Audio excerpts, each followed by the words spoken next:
सहकार radio पर आप सुन रहे हैं कहानियों का कारवां।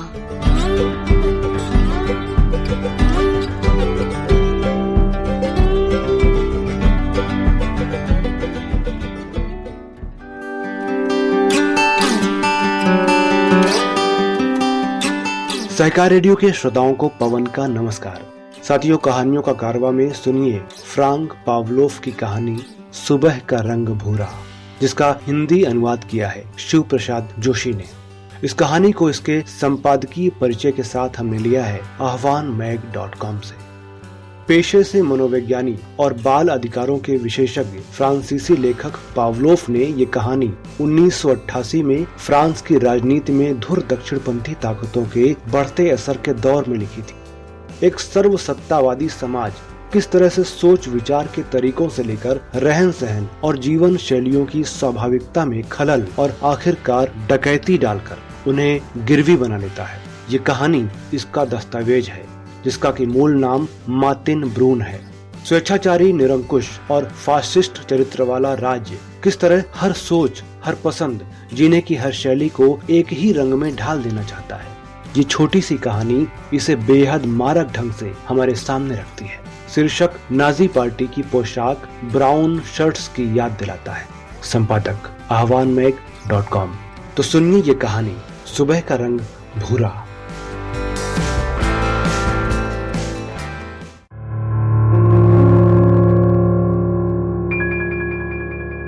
चार्ली और मैं धूप में बैठे थे। हम दोनों में से कोई ज्यादा बात नहीं कर रहा था, बस दिमाग में आ रहे उल जुलूल ख्यालों के बारे में परस्पर बतिया रहे थे। ईमानदारी से कहूं तो मैं उसकी बात पर बहुत ध्यान नहीं दे रहा था। हम कॉफी की चुस्कियां ले रहे थे और समय सुखद गति से बीत रहा था। हम दुनिया की गतिशीलता को निहार रहे थे। वो मुझे अपने कुत्ते के बारे में कुछ बता रहा था, किसी इंजेक्शन के बारे में जो उसे कुत्ते को देना पड़ा था, लेकिन तब भी मैंने वाकई ज्यादा गौर नहीं किया। बेचारे जानवर की तकलीफ दुखद थी।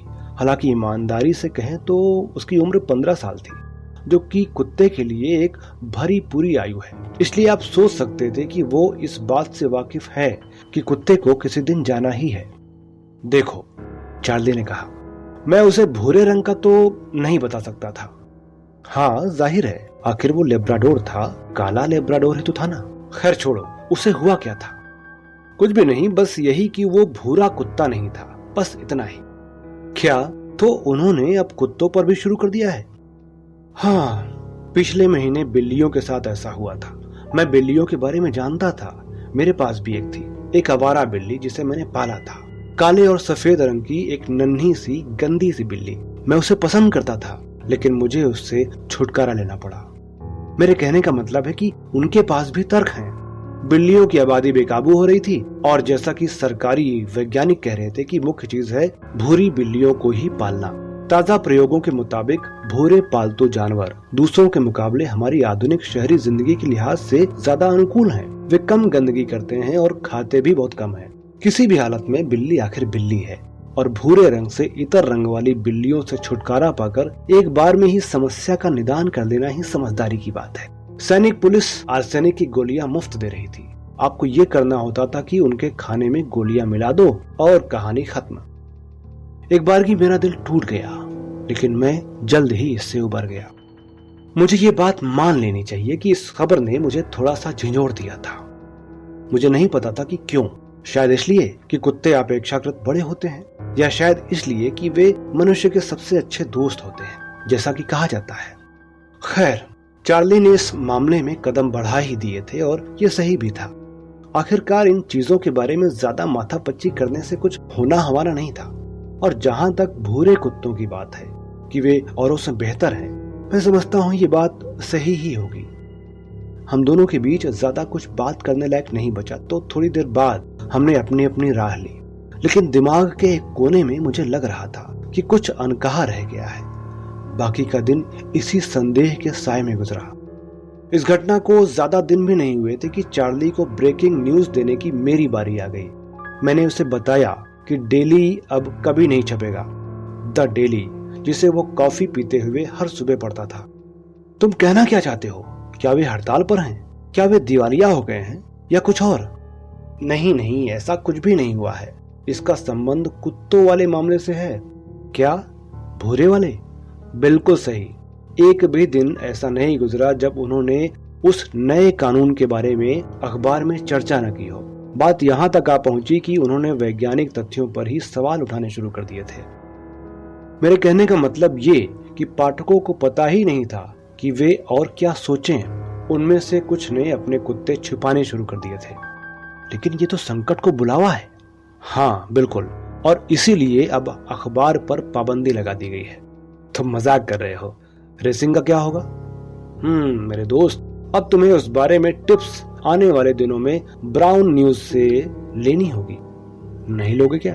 और कुछ भी नहीं है यहाँ। खैर, घुड़दौड़ का उनका सेक्शन ऊपरी तौर पर इतना बुरा भी नहीं है। दूसरे बहुत आगे निकल गए हैं, लेकिन आखिरकार तुम्हें किसी तरह का अखबार तो मिल ही रहा है। यानी क्या चल रहा है ये जानने का तुम्हारे पास कोई जरिया तो रहेगा ही। क्यों? मैं चलाता कि चार्ली के साथ इत्मीनान से काफी पीऊंगा, और यहाँ मैं ब्राउन न्यूज का एक पाठक बनने की चर्चा में उलझा हुआ था। कैफे में मेरे पास बैठे और लोग अपने में व्यस्त थे, जैसे कि कुछ हुआ ही नहीं हो। मैं जाहिरा तौर पर खामखाह हलाकान हुए जा रहा था। उसके बाद बारी थी लाइब्रेरी की किताबों की। इस बारे में कुछ ऐसा था जो सही नहीं था। द डेली सरीखे संगठनों से जुड़े संस्थानों को अदालत में घसीटा गया था और उनकी किताबें पुस्तकालयों और किताबों की दुकानों से हटा ली गई थी। लेकिन फिर दोबारा उनकी प्रकाशित हर चीज में कुत्ता या बिल्ली शब्दों का उल्लेख होता महसूस होता था। हमेशा भूरे शब्द के साथ ना भी हो तब भी। तो उनकी मंशा जाहिर थी। ये तो बिल्कुल बेवकूफी की बात है, चार्ली ने कहा। कानून कानून है, उसके साथ चूहे बिल्ली का खेल करने का कोई मतलब नहीं। भूरा, उसने जोड़ा, अपने आसपास देखते हुए कि कहीं कोई हमारी बातचीत सुन तो नहीं रहा था। भूरा, भूरा चूहा। सुरक्षा के लिहाज से हमने वाक्यांशों या दूसरे खास शब्दों के पीछे भूरा जोड़ना शुरू कर दिया था। हम ब्राउन पेस्ट्री के बारे में दरियाफ्त करते। शुरू में ये थोड़ा अटपटा लगा, लेकिन स्लैंग तो यूं भी हमेशा बदलता रहा है, इसलिए हमें कोई फर्क नहीं पड़ता था कि हम अपनी हर बात के आखिर में भूरा जोड़ें या कहें भाड़ में जाओ, जो कि हम आमतौर पर कहते ही थे। कम से कम इस तरह हमने कोई मुसीबत मोल नहीं ली थी और यही तरीका हमें अच्छा लगता था। यहाँ तक कि हमें घोड़ों पर भी जीत नसीब हुई। मेरा मतलब ये कोई जैकपॉट या और कुछ नहीं था, लेकिन ये थी तो जीत ही, हमारी पहली भूरी विजय। और इस तरह बाकी हर चीज ठीक लगने लगी। चार्ली के साथ बिताया एक दिन मैं हमेशा याद रखूंगा। मैंने उसे कप का फाइनल देखने के लिए अपने घर बुलाया था और जैसे ही हम एक दूसरे से मिले हम हंस पड़े। उसने नया कुत्ता लिया था। वो एक विशाल भारी जानवर था, पूंछ की नोक से लेकर थूथन तक भूरा का भूरा। उसकी आंखें भी भूरी थी, है ना गजब का।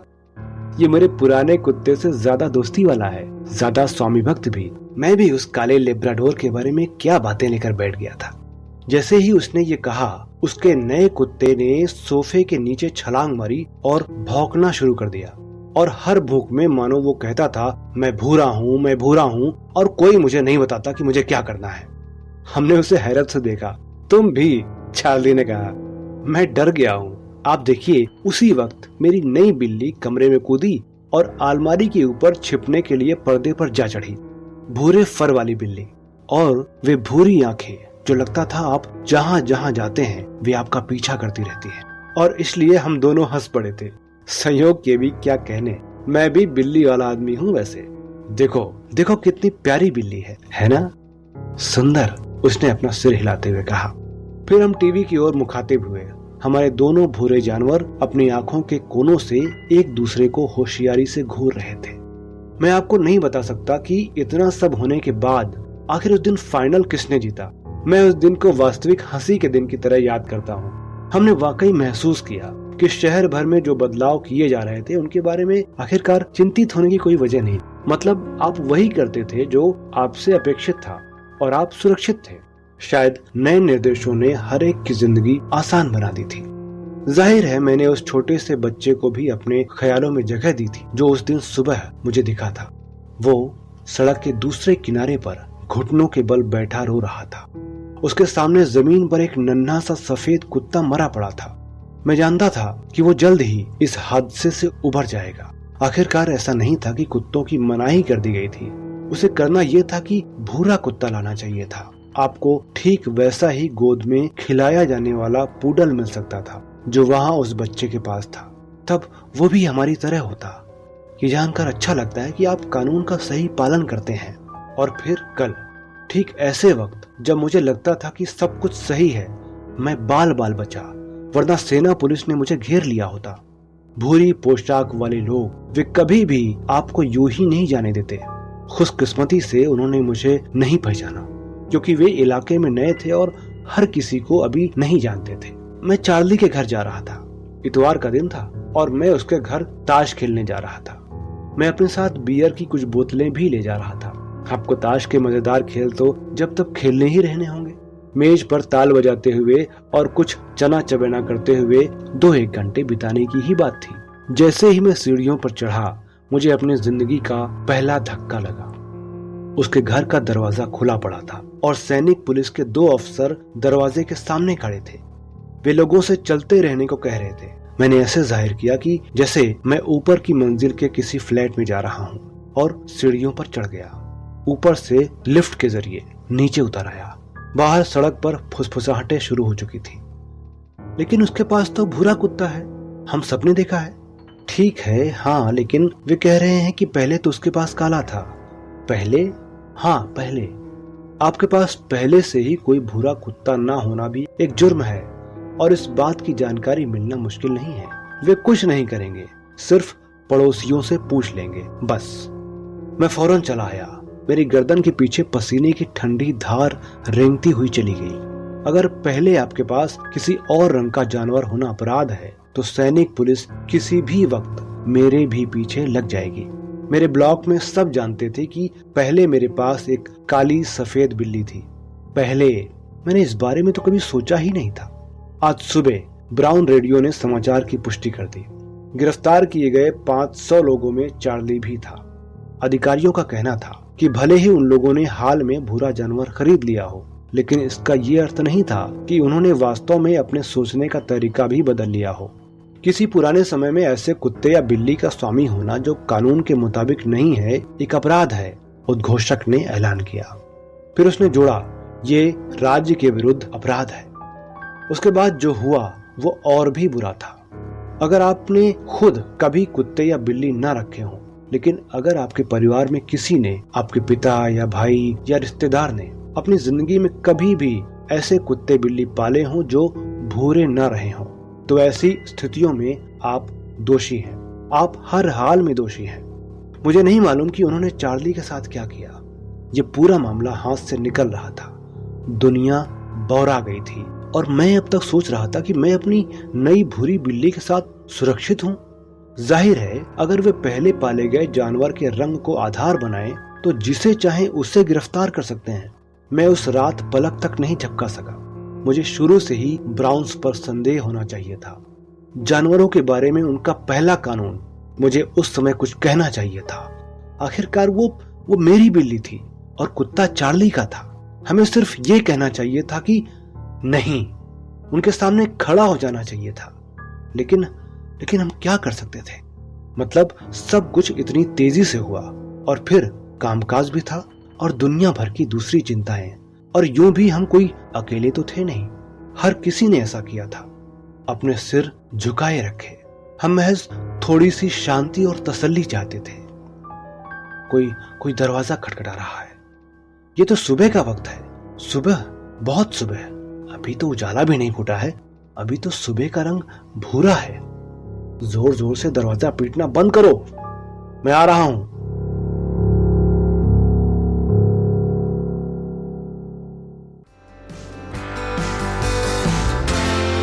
तो श्रोताओं, सहकार रेडियो पर अभी आप सुन रहे थे फ्रांक पावलोव की कहानी सुबह का रंग भूरा।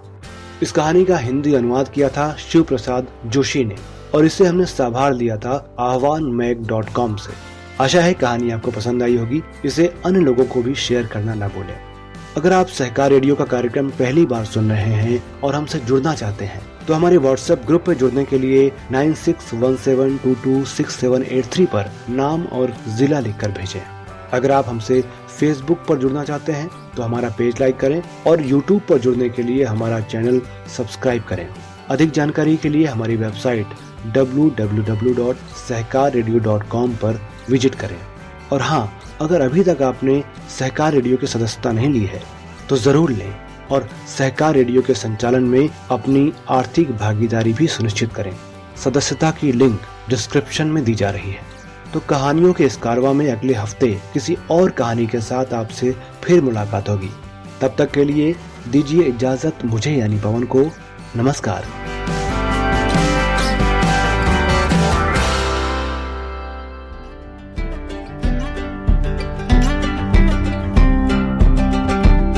सहकार रेडियो पर आप सुन रहे थे कहानियों का कारवां।